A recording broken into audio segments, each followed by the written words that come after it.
Chris grits his teeth slightly as he throws the jaguar's body aside. The animal was quite heavy and seemed to be bigger than a lion. He stood up and looked around. The water from the river behind him was flowing into the abyss below. The ground had been destroyed by the laboratory.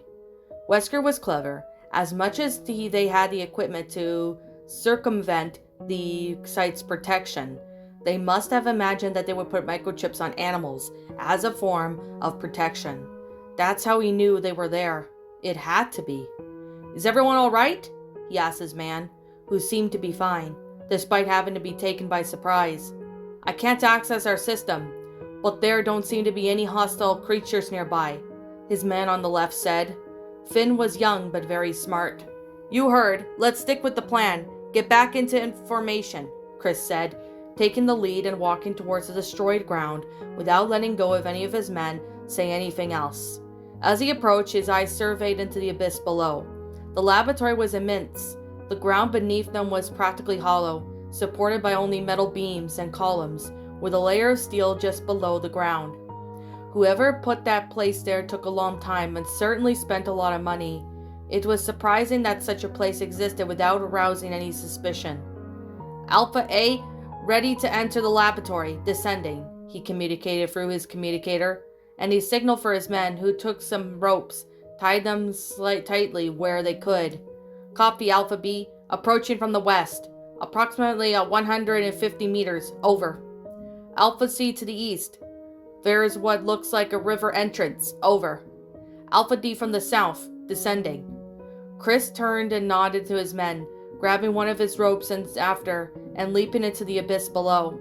He let himself down quickly, landing on the metal below and raising his rifle almost immediately, running his eyes around each of the hostiles and watching out for some crows that were still around. His men followed close behind, and they walked along the metal walkway. They were just above the corridor that led to the dome. His corridor was surrounded by metal walls, pretty sturdy, but they were prepared. They stood in circular position, while the two of their men knelt in a certain spot and took some equipment out of their bags. Lucas took out a special type of blowtorch, while his partner Noah took out some type of adhesive. Both soldiers began to cut through the hole in the metal of the wall while the others waited. In less than 5 minutes, they managed to open the place up, and Finn took out a device, knelt down in front of the hole, and put the device down, checking to see if there was anything in the corridor before they went down. Waving to Chris when he saw that there was nothing, the Redfield was the first to go down, raising his rifle in both directions of the corridor, taking 2 steps forward, giving the others room to go down behind him. Behind him was the dome, so he moved forward and leaned against the wall next to the metal door. Finn ran over and knelt down in front of the door with another device in hand. The device had a small greenish screen. In a matter of moments, the metal door opened. They got back in position, and after a nod, Chris opened the door and quickly went inside, checking the elevator the next door and the stairs ahead. Signaling that everything was clear, they quickly followed the winding staircase that spiraled down. The place was huge, and they descended step after step, and there seemed to be no end. The stairs were made of sturdy steel and reinforced and with industrial-grade headrails, echoing every step they take, however quietly, which made some of them a little anxious. When they finally reached the end of the stairs and passed through the door, checking the elevator again before moving on. Ahead, they emerged into a corridor suspended high above the metal walkway. There could see a vast expanse of the facility from this vantage point, a maze that interconnected with the chambers and workspaces that should have been teeming with the human activity. However, all of them were infected. The curious thing was that it seemed to be an outbreak. The place was too tidy and clean for those infected to have escaped their confinement. The lamps were still on and the equipment was still working. The floor was clean and everything showed signs of recent human activity. Wesker must have put the infected there on purpose. The place was full of hunters, lickers, and the most curious thing was people. Well, not exactly people. Their skin was extremely pale, and their eyes were red and behaved like addicts. Infected, that's for sure. Infected with what? He didn't have the exact answer, but he had a few ideas. Alpha A confirming the encounter with the infected in the north wing, he said through the communicator, running his eyes around quickly. Following the metal walkway, he reached the steps leading down to the area below. Before he started to descend, he ran his eyes over his men briefly. Weapons silence. Let's take them out without them making too much noise, he said, nodding to them and descending the steps. He raised his rifle and fired at the licker on the wall in front of him. The creature grunted in surprise and pain and ended up falling to the ground, shot by several more shots, not only from Chris, but from the other soldiers as well. The licker's grunts was enough to attract the attention of the other infected, who began to run towards the soldiers in the furious mob of mixed shrieks. Chris turned his rifle and fired at the hunter that had jumped towards him, hitting the creature while it was still in the air, causing it to miss its attack, falling and rolling a few times on the ground. He then aimed his rifle at the pale man in front of him, who raised his arm toward him. Redfield's eyes widened slightly as he saw the man's arms become deformed. He had a huge claw surrounded by the back tentacles in the form of his place of limb. The man had tried an uppercut, but Chris dodged it by jumping to the side. Then he counterattacked with a point-blank shot to the man's head, causing the infected to fall to the ground and struggle in apparent pain. "Type free rapper, go!" he shouted, and then the men moved away from each other, forming small groups. Some were left alone at certain points, with Chris still in the lead. His eyes widened as the licker leapt towards him from the ceiling. However, he was quicker than the creature ducked, dodging its advance. Behind him, another soldier called Piers to shot the licker with a submachine gun, dodging the attack from the hunters soon after. "Concussion grenade!" Finn shouted, and the soldiers took over. The grenade exploded, causing the surrounding lickers to fall to the ground in stunned grunts, their eardrums temporarily injured. Chris grabbed his knife and plunged it into the neck of the infected woman, pulling her towards him and kicking her towards the hunter in front of him. The creature, despite not having its attack cancelled, however, it's slow in advance. Chris shot the remaining bullets in the magazine of his rifle. The man quickly reloaded his weapon, looking around in the short pace of time in hand. The air grew colder, carrying the faint smell of the ozone machinery. Along the walls, observation windows gave the glimpses of various research areas, showing small parts of the experiments and research being carried out. Some of the computers were still on.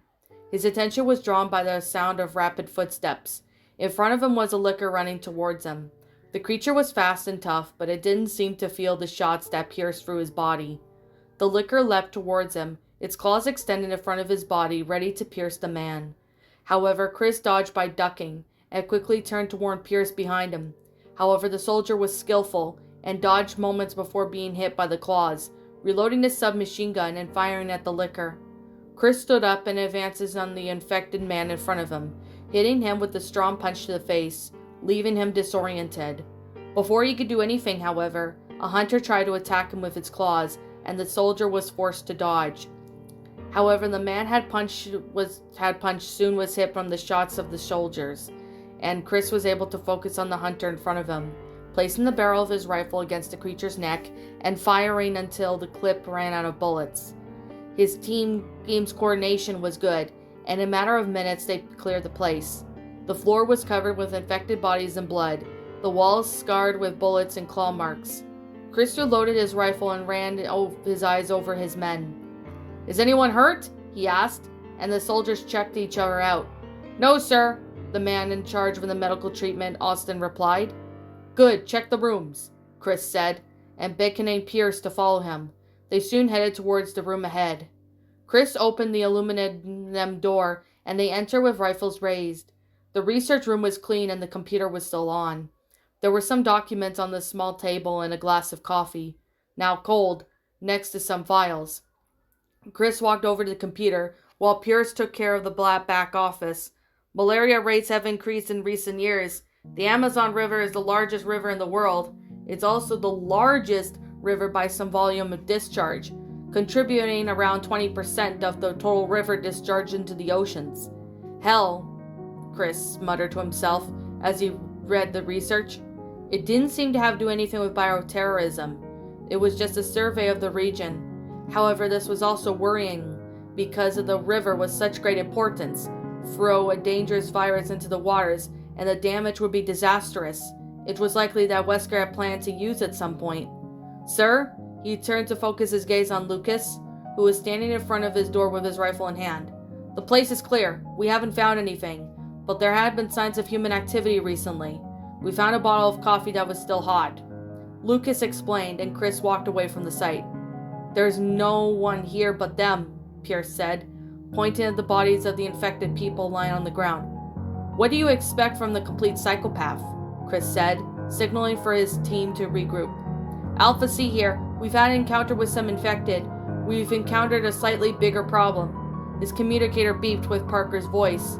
Alpha A, what is it? Chris asked. We found a missile, sir. American. There were some empty compartments of the size of glass vials onto the sides. It looks like it's ready to launch, Parker explained. Chris growled low. Copy. Location? He asked, glancing at the 3D map on his watch. Launch control room, northeast of the facility, is surrounded by a command center. Security monitoring the room with some storage areas. Copy that. We're on our way. We'll take Finn to have a look. Copy on standby. Over. They ended the communication, and Chris turned to his team. Let's meet up with Alpha C. Reload your weapons and let's get going, Chris said, turning slowly and walking towards the front door. Chris opened the door, and just as the last man in the formation entered the room, an alarm sounded. The red lights came on, and Chris growled lowly as he saw all the cages in the room open. That room contained of infected animals, trapped inside electronic cages with the enforced bars that are completely closed. There was a glass room in the corner with a huge creature sitting on the floor. This creature was now standing up and stretching its enormous limbs from its back. That thing looked like a huge cockroach. Run! Chris shouted, as he saw the bars starting to come down from the front door behind him, and ran towards the exit with his grenade in hand, knowing that they would be trapped in there if they weren't quick enough. The infected creatures and animals came out of their cages and immediately attacked the small group of soldiers. Chris threw the grenade towards the small group of infected. The grenade exploded before they got close, breaking up the small group and throwing the infected away, forming a cloud of smoke mixed with blood. Chris passed through the cloud. As he did so, his eyes widened at the sight of the cockroach-like creature in front of him. Its fangs were bared with its arms ready to grab him. Quickly the man threw himself down, sliding alongside the ground while kicking at the side of the creature's leg, bringing it to its knees. Behind him, Pierce rotated his body and landed a powerful kick to the side of what appeared to be the monster's head, sending it to crash into the ground. Then came Lucas, who fired his shotgun at the creature, buying for a time for the others to run with them. A licker had landed in front of Chris, who gritted his teeth. The creature raised its huge arm to attack him. However, Chris was quicker and landed a high kick to its head, knocking the creature to the side. Pierce found himself facing two hunters, who watched as Chris ran past them, but focused their attention on Pierce. The soldier grabbed his magnum and fired at the hunter on his right. Then, taking advantage of the cage next to him, he leapt towards the shelf and, taking advantage of the momentum once again, jumped over the hunter, who, distracted, was short with his shotgun by Lucas, who was following close behind. Pressing his rifle against the neck of another cockroach-like creature, he took out his machete and cut off one of his limbs of the monster that tried to attack him. Still holding his machete, Chris drives his blade into the creature's neck, pushes it back, using it as a shield for the attack of the licker, who pierced the cockroach monster's back with its claws. Moving away, Chris throws a grenade at the feet of both monsters. He focused his gaze on the freight elevator ahead. He advances towards the freight elevator, and within moments, the grenade exploded, both blowing creatures away. Concussion grenade! Finn shouted behind, and the instant the grenade exploded, the soldiers advanced towards the elevator. As they entered, Chris fired at the infected who tried to go after them, but being stunned by the grenade, however, with the pressurized bullets, prevented the infected from advancing many steps. The elevator doors closed. Sighs were heard throughout the elevator, along with the sound of guns being reloaded. Chris turned around and reloaded his rifle, and ran his eyes over his men. Noah, you're hurt, he said, and the man in question looked at the side of his arm, the claw marks on the side of his bicep. A hunter grazed me, sir. It's no big of a deal, Noah said.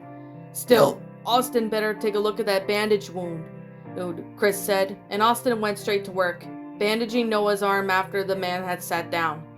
The elevator doors opened, and the soldiers advanced towards the long corridor. The place looked like a garage. There looked like a warehouse right next to it. There were several vehicles parked there. Military vehicles, trucks, vans, even some planes and helicopters. Looking around, he focused his gaze on the door that they had to pass through to get to Alpha C. However, before he could do anything, he felt his skin crawl. Suddenly the weather turned even colder. His instincts screamed. Chris quickly turned, and all he could see was the figure just above him. In perplexed, he dodged it by throwing himself to the side. The soldier quickly got to his feet, only to see Pierce and Lucas thrown to his side, Finn being knocked down to the ground. Chris gritted his teeth and he recognized the blonde figure and raised his rifle. However, he knew Wesker well, and he knew he could dodge well, although he didn't want to risk hitting one of his men. Grabbing his machete, Chris advanced towards the men, who grabbed Noah by the neck and threw him towards him, at the same time hitting Austin in the leg, bringing him to his knees and finishing him off with a kick to the face, literally sending the men flying to the side. Chris dodged the soldier's body and tried to pierce the attack on Wesker, who easily dodged aside and grabbed his forearm with his right arm and countered with his left arm, hitting an open hand blow to Chris's chin. Redfield gritted his teeth but recovered quickly, only elbowed to the side of his face, thrown to the ground. Chris Agorant shrieked, "You're still playing hero, I see," Wesker said, in his usual arrogant voice, so convinced at his superior with his words. "Captain!" Pierce shouted, firing at Wesker, who leapt backwards away from Chris and teleported to the room with a superhuman skill. Chris lunged at Pierce in both of them in the chest, sending them flying towards his attack. Chris got up quickly and wiped the blood that ran down his mouth and remembered the conversation he had hung some time ago. Keep your distance, but don't shoot. He can teleport, but only to a certain distance. He'll dodge your bullets and approach at the same time. If you let him attack first, you'll be able to see his advance. But in short time, timing has to be perfect. But there is a chance. Wesker turned to face Chris, his eyes hidden by the sunglasses. He looked almost fed up, as if it was just an inconvenience that had already taken too much of his patience. I don't have time for our little encounter, Chris, unfortunately. This ends here, Wesker said, and Chris just snorted. There won't be after for you, Wesker, Chris said. Go! Stick to the plan! Captain, Pierce tried to intervene. Get going! I'll be right behind, Chris said, picking up his machete and attacked to the position. Chris's men got up from the ground and went on their way, with Lucas helping Austin to walk. Wesker glanced at them, sighing in annoyance and turning to Chris. It won't make any difference. I'll take care of them for you, Wesker said, fixing the gloves on his hands. You've talked too much, Chris said, and all Wesker did was glance on the watch on his wrist. 7 minutes. 7 minutes is all I could spare to play with you, Wesker said, smiling, adjusting his sunglasses and as he got into position. Ghost and Claire approached the destroyed area ahead. What had once been a small tribe was nothing more than a destroyed field, with debris of rock scattered all over the large area, fallen and twisted trees. They watched with serious but uneasy as they saw what appeared to be a part of the underground laboratory. Now they knew that it had destroyed the ground. Wesker had lifted the laboratory to the surface. There was a dome just in front of them, and this dome was apparently the upper part of the laboratory, probably the place where the madman had left those crows. The laboratory was huge, perhaps the largest they had ever seen. It stretched for at least a kilometer. They had no idea how long the rest of the lab actually was. Alpha A, ready to enter the laboratory. Descending. They heard Chris on the comm, and Ghost knelt down on the piece of rock, staring into the abyss below. There what appeared to be broken glass room deep, a room with grass and even a tree, a place to simulate the certain biodome perhaps.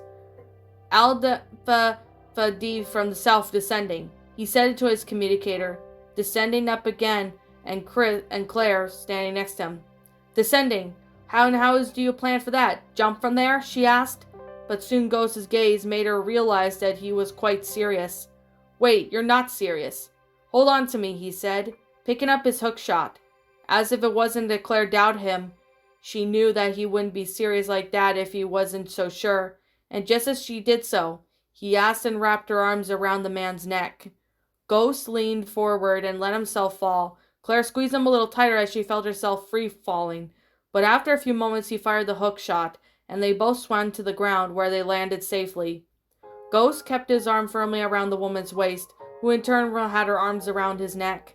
Their eyes met for a few brief moments, where they held each other, until Ghost swallowed some saliva and released her. Blinking a few times as she woken up from her trance, the woman took a step back. "Well, I need one of those," she said, trying not to look too flustered. "I'll lend you mine sometimes," he joked, raising his rifle again, and pointing in the direction of what appeared to be the hospital wing. The place seemed so alive to speak. The lights were on, the computers were on, the beds were tidy, and some were even messy, as if a patient hadn't just gotten up. However, after checking the place out, there didn't seem to be anyone there. The whole place was silent. He signaled for Claire to move, and they moved and walked towards the room, which was open. Ghost checked the corridor quickly, and just like the room, everything was relatively in order. Nothing out of the ordinary. It just looked like a hospital corridor. They made their way along the path, looking at their watches on their wrist. The system seems to be back up, and they could see the location of the other teams. Ghost arched his slight eyebrow as he accelerated the heartbeats with some of his men. Alpha A confirming the encounter with the infected in the North Wing, they heard Chris say on the communicator, and their silent questions were answered. As they walked, they heard a noise in the background. Claire put her hand on the ghost's shoulder, who signaled to a specific point in the corridor ahead. She could hear it, wings flapping. Something like a grunt stirred their senses. "There's something over there," she said quietly, with her eyes half closed. Ghost raised his rifle towards the noise, getting louder and louder. Pulling the trigger, he fired in the direction of the noise, and an insect-like creature was in midair. Despite the humanoid appearance, the human part was the most unrecognizable. The head was a human, with the face melted state and its lifeless eyes, with little hair still attached to its head. The front seemed to resemble a woman's torso, its breasts deformed and torn. Its legs hanging in the air were clearly deformed, and the skull had split in half and the brain had atrophied, forming a jaw-like opening that the creature opened freely. Instead of its humanoid appearance, but of course human hands, the claws were in their place. 3 wings appeared on each side of its back, wings similar to those of insects. The kind of gas that came out of its back and the roar that came out of its mouth was no longer stir their senses. They remembered that thing. It was one of the creatures from that damn island. Ghost fired in a hail of bullets at the creature, which could only grunt in pain and fall to the ground from the shots. The man took long strides, only to feel his instincts scream. Out of ventilation duct came a gray-skinned creature, a blade at the end of its arm, and its very large hand on its right arm. The creature's mouth stretched as the superhuman width, as if it were gray, and despite the humanoid appearance, the exposed flesh of its body was joined with a kind of exoskeleton. On its back resembles insect arms. The creature grabbed the agent and lifted him into the air with extreme ease, pulling his left arm back to kill him. Claire raised her pistol and fired at the creature. However, her instincts screamed. She heard muffled footsteps coming from behind her. The woman turned and crouched quickly, dodging a fatal attack from the insect-like creature.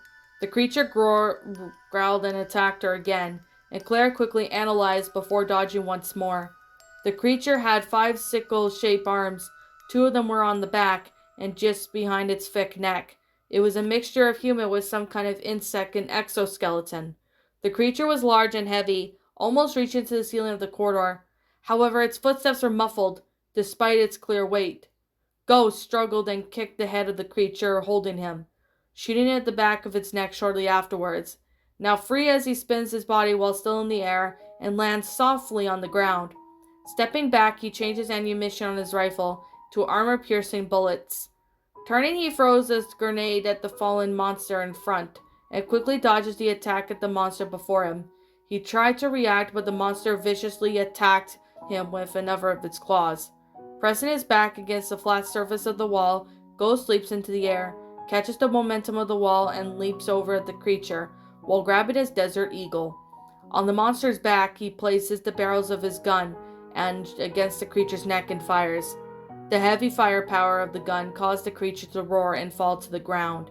Jumping to the side, Ghost takes aim and shoots the creature's head and fires again, killing the monster by exploding its skull. Behind him, Claire did the same with her pistol, changing her ammunition to armor-piercing bullets. The creature raised its arm and tried to crush her. However, the woman jumped backwards and fired at the monster's head. Roaring, the creature advanced against the woman, while brandishing its arm from left to right. Claire, for her part, dodged by throwing herself to the ground and kicking the creature's leg. She propelled herself backwards. The monster was too big and the corridor was too small. In other words, the thing couldn't move around very well. Getting up to shot the creature on its knees, which was due to the armor-piercing bullets, fell to its knees, was hit. Quickly, Claire took the grenade from the tactical vest and forced it into the monster's mouth. The grenade exploded, pieces of bone, skin, and blood flew around. The creature's body fell through, motionless, to the ground. Claire reloaded her pistol and ran her eyes around the corridor, checking that everything was clear. She turned to Ghost, who had done the same. "You okay?" he asked. "Yes, it was no big deal. He was too big for such a small corridor," she replied, and Ghost nodded. "Those two are new," he said, pointing at the creature laying on his feet, and with Claire had faced. "Insect hybrids, apparently. Sick son of a bitch," he muttered, more to himself than Claire. The woman opened her mouth to speak, but before she could say anything, they heard a noise coming from the end of the corridor. Ghost quickly turned with his rifle raised, and Claire had her pistol ready. They could see something moving at a glance. "Did you see that?" Claire asked. "It looked like a person. It could be infected," Ghost replied. "Too small to be an adult," Claire said, and he glanced at her. "What's the difference?" he asked, not waiting for an answer, but moving down the corridor. Claire stared at his back for a few moments, but then followed him along the maze of corridors. They all passed the electronic double door and what appeared to be looked at dormitories. 4 patients worked here. They didn't even know. All the bedroom doors were open, but there was no one, no sign of anyone, despite the personal items lying around. Up ahead, they heard something fall, and their guns immediately went to a girl running down the corridor. "Hey, wait!" Claire shouted. The girl stopped running and running towards them, and with her arms clasped against their body in fear. The girl was young, very young, and the girl was wearing a long night blue dress, her brown hair braided in a ponytail, tied with a blue ribbon. On her feet were gray ballet flats. She looked scared, but otherwise fine, and that made Ghost a little more suspicious. "It's okay, you don't have to be afraid," Claire said, raising both her hands in the air, approaching at a very slow pace. "Claire," Ghost warned her. Although she didn't look at him, she turned to his head in direction. "A child here? Near those creatures?" He whispered, but Claire just ignored him. She knew it was very suspicious, to say the least, but at the same time they had no proof that this child had anything to do with it. For all they knew, she could be just another victim. "My name's Claire, what's yours?" she asked, kneeling down in front of the girl, who was alternating her gaze between the woman and the agent behind her with a certain frenzy. "Natala," the girl replied quietly.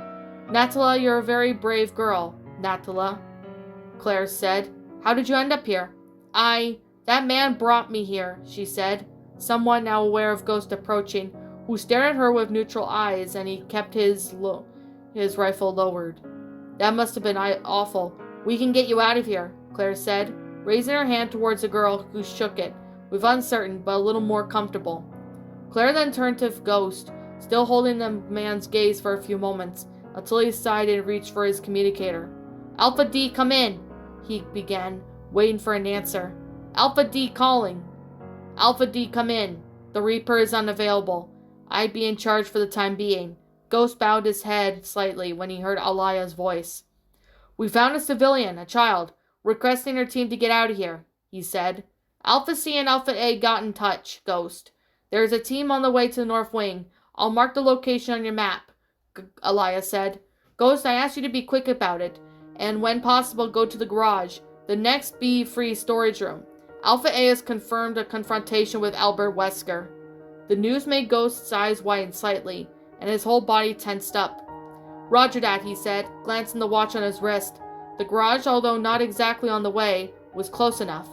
The agent turned to the woman, who was looking at him a little anxiously, holding a few questions to the side inside. "Let's go," he simply said, taking the lead and walking at a brisk pace. "Stay close to me, okay?" Claire said to the girl next to her, who nodded somewhat frantically, and he brought his back for some memories for a few brief moments. What a coincidence! A cruel coincidence of fate, of course. Ghost kicked open the door, attracting the attention of some infected people. Throwing a concussion grenade ahead, he readies himself. The grenade exploded, stunning the infected around him. It was when he advanced, shooting at the infected with the hail armor-piercing bullets. The infected people fell with speed. However, one of those insect-like infected would turn invisible and open its huge mouth and spat some kind of greenish liquid in its direction.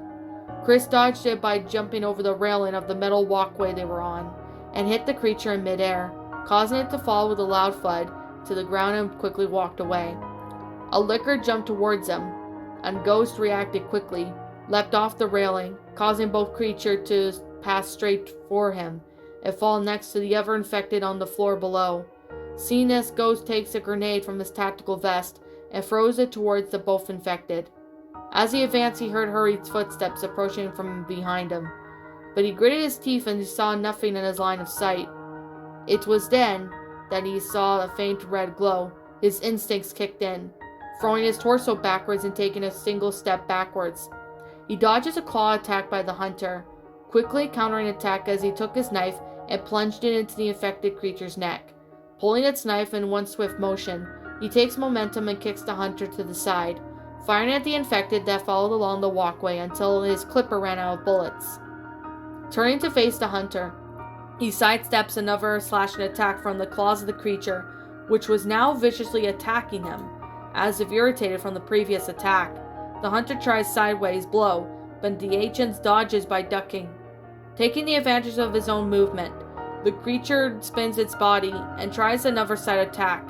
However, Ghost dodges it by taking a 2 steps back, with his Desert Eagle and his fatal shots hit the infected hunter's head, who falls to the ground with a loud thud.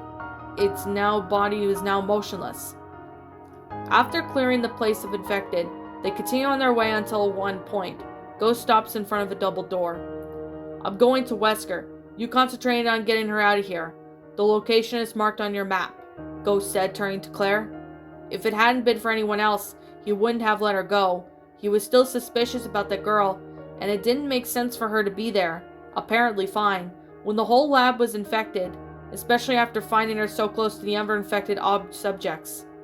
However, considering that Claire wasn't just any human, he would have to say she could take care of herself, and if anything unusual happened. He held back a sigh. He didn't like being that, suspicious and wary of a child.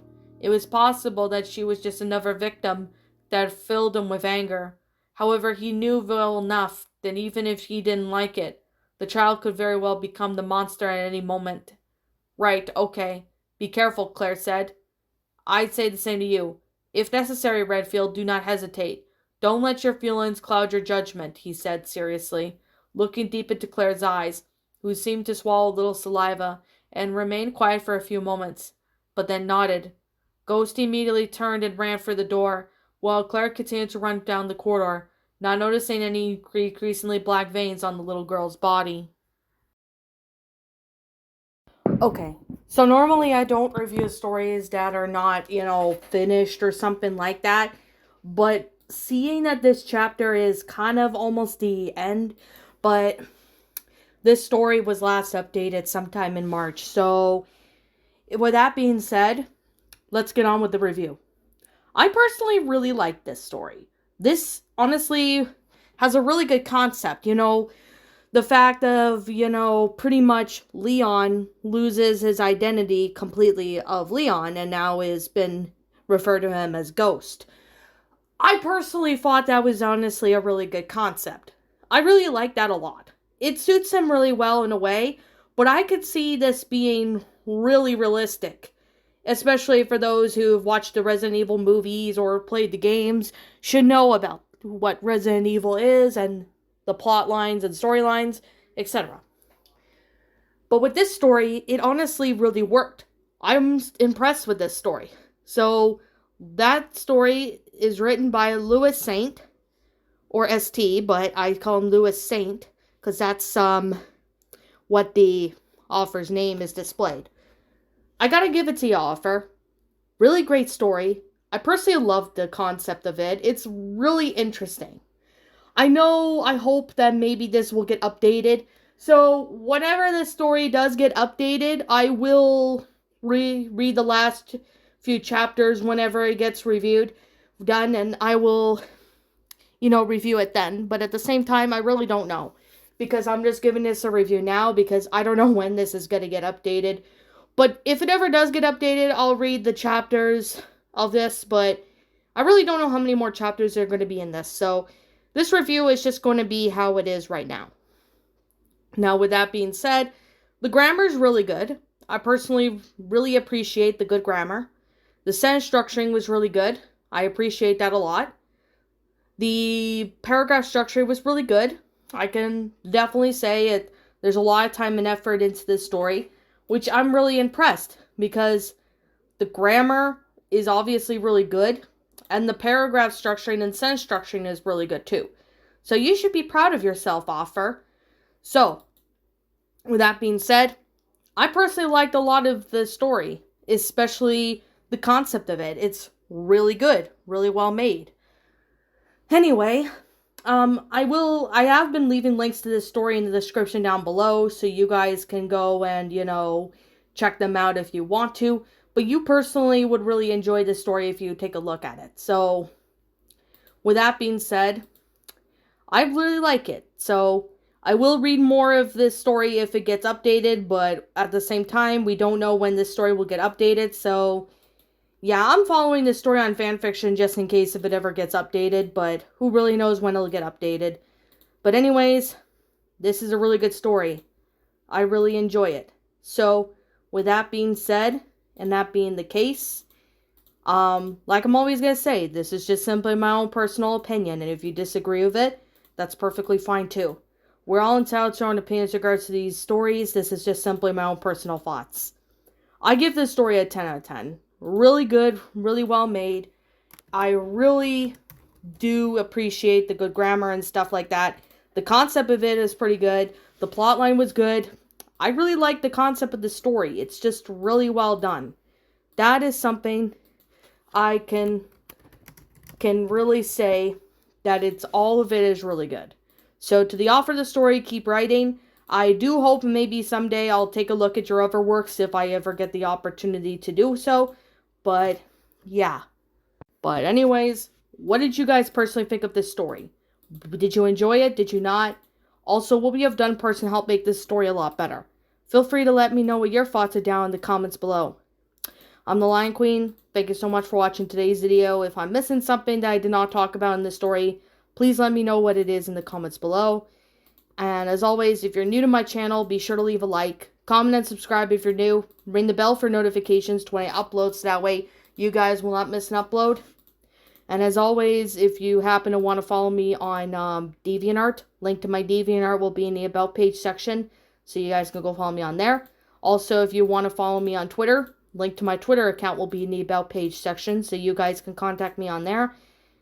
Also, if you're interested in subscribing to my backup channel, known as Ms. Dark Shigo, link to that will also be in the About page section.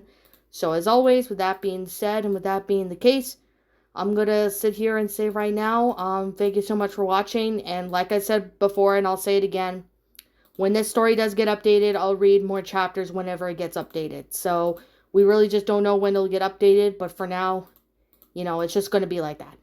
Okay, so as always, roll the outro because I'm out of here, and I'll be seeing you guys all in the next video. Peace out.